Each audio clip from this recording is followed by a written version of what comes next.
Hello people, in this video we want to look at ecchymosis of conjunctiva or subconjunctival hemorrhage. So you can see here there is a hemorrhage around the below the conjunctiva, right? See, it is not at all coming over the cornea, right? But how can you say this is subconjunctival? Because it could even be episcleral or scleral, right? We need to check this, how to differentiate. So in this video we are looking at what? Subconjunctival hemorrhage or ecchymosis of conjunctiva. So basically what they are saying is very common, it seems, and it can be some small petechial hemorrhage or even to an extensive one which can be spreading under the whole bulbar conjunctiva. Okay, so the white sclera will not at all be there, everything will be looking red. Till that it can be there, the hemorrhage. So basically, and this is draws the attention of the person, but it is most of the time trivial, they are saying. But obviously you have to differentiate it from other serious conditions, isn't it? So etiology, why does this subconjunctival hemorrhage happen? That means below the conjunctiva, why is there bleeding, right? Because of trauma, because of some inflammations of the conjunctiva, right? Like viruses, pneumococcus, hemorrhagic conjunctivitis itself can be there, isn't it? This is caused by whom? Acute hemorrhagic conjunctivitis. Do you remember this image, acute hemorrhagic conjunctivitis? This is caused by the Coxsackie virus, isn't it, if I'm not wrong? Acute hemorrhagic conjunctivitis, Apollovirus, enterovirus. Is this the one? Actually, here they are saying it is Coxsackie. PicoRNA Coxsackie also can cause hemorrhagic conjunctivitis. Anyways, learn to differentiate, okay, the causes. Then you have because of sudden venous congestion of the head. So there are causes which are coming from here and there, everywhere the causes are coming from. What are they saying? Even the head, congestion, venous congestion in the head, spontaneous rupture of fragile capillaries can happen because of some arteriosclerosis, hypertension, diabetes mellitus. Always blame hypertension, diabetes mellitus, okay? Local vascular anomalies like telangiectasia, varicosities of the veins, right? It can be there. Aneurysms could have been there. Okay. And blood dyscrasias like anemias, leukemias, proteinemias, dysproteinemias. What will you blame, guys? So if there is under the conjunctiva, there is hemorrhage. Something happened to this guy's head. Then what else? His vessels are so weak. Hypertension, diabetes, aneurysms. Something happened and these ruptured, isn't it? Spontaneous rupture of these. Local vascular anomalies. Can you write all these? Leukemia I would write, but why would I write anemia? Interesting. There's first of all so little hemoglobin, right? Okay, then we are moving on, guys. So also they are adding some more reasons like scurvy, systemic infections like malaria. Malaria will cause RBC rupture, isn't it? Then vicarious bleeding during menstruation. Okay, now this got weird. So many systemic causes are getting added.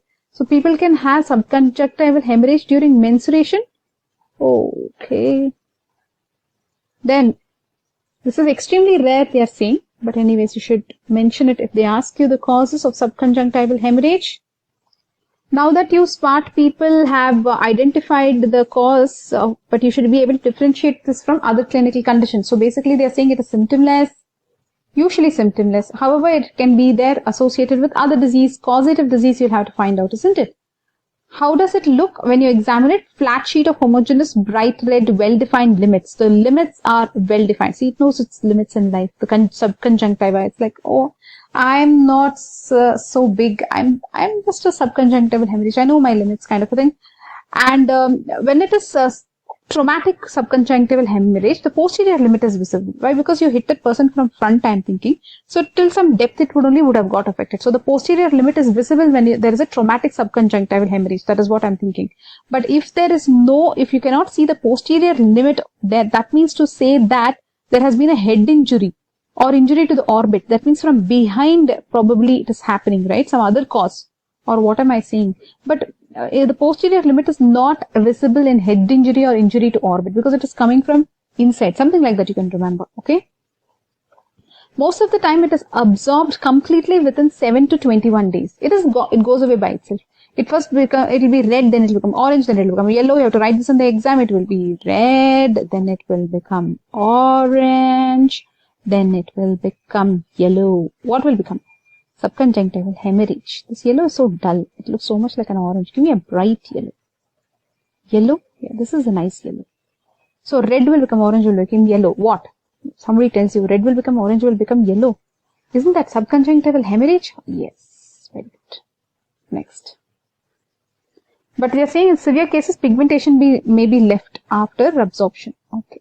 So in these people, now if they are like very concerned, you can just give them some placebo treatment with some astringent eye drops. This will do what? Constriction of the vasoconstriction. Then you assure the person psychotherapy, then cold compress so that you can check the bleeding. Okay. Later stage, you can do hot compress so that you can assess the absorption. Looks like, okay. Ecchymosis of conjunctiva, subconjunctival hemorrhage. The only thing I understood here is that there is a posterior limit is visible if it is from trauma. Otherwise, you have to find the cause. Or if you know it is subconjunctival, you can just give that guy placebo treatment. But how do you differentiate this condition from an episcleritis or a scleritis? What I know is episcleritis means if you give phenylephrine drops, it will have blanching. And scleritis will not have blanching. And scleritis is associated with pain, remember. So in this case, what is happening in subconjunctival hemorrhage, no pain. Pain is not there. And you didn't even try the blanching. So what will you write here? There's no pain. And episcleritis also doesn't have pain. So you can try the blanching. Episcleritis will get blanched. What do you say, guys? That's it, guys. In this video, we looked at ecchymosis of conjunctiva, subconjunctival hemorrhage. So basically, it's very common. It can be from petechial hemorrhage to sheaths. Basically, the limits will be perfectly marked. And most of the time, it's usually trivial. You don't have to do anything. It can happen following a trauma or inflammation of the conjunctiva, sudden venous congestion of the head, spontaneous rupture of these fragile capillaries, vascular abnormalities like aneurysms, etc., blood dyscrasias like anemias, leukemias, etc., scurvy, systemic infections like malaria. Don't forget, even in menstruation, some people can have vicarious bleeding, right? So that is what is the cause. So then you saw in the features, the symptomless, there's a flat sheet of homogeneous bright red with well-defined limits are there. If it is from trauma, then you can see the posterior limit. But if it is from head injury or orbital injury, you cannot see the posterior limit. And it is usually absorbed by itself. The color changes from red, orange to yellow. Sometimes if it is severe, the color can be retained. You just assure the patient, find the cause, do a placebo therapy with astringent eye drops if required. Cold compress initially, right, to stop the bleeding, and hot compress later so that they can absorb the bleed. That's it for now. Bye-bye.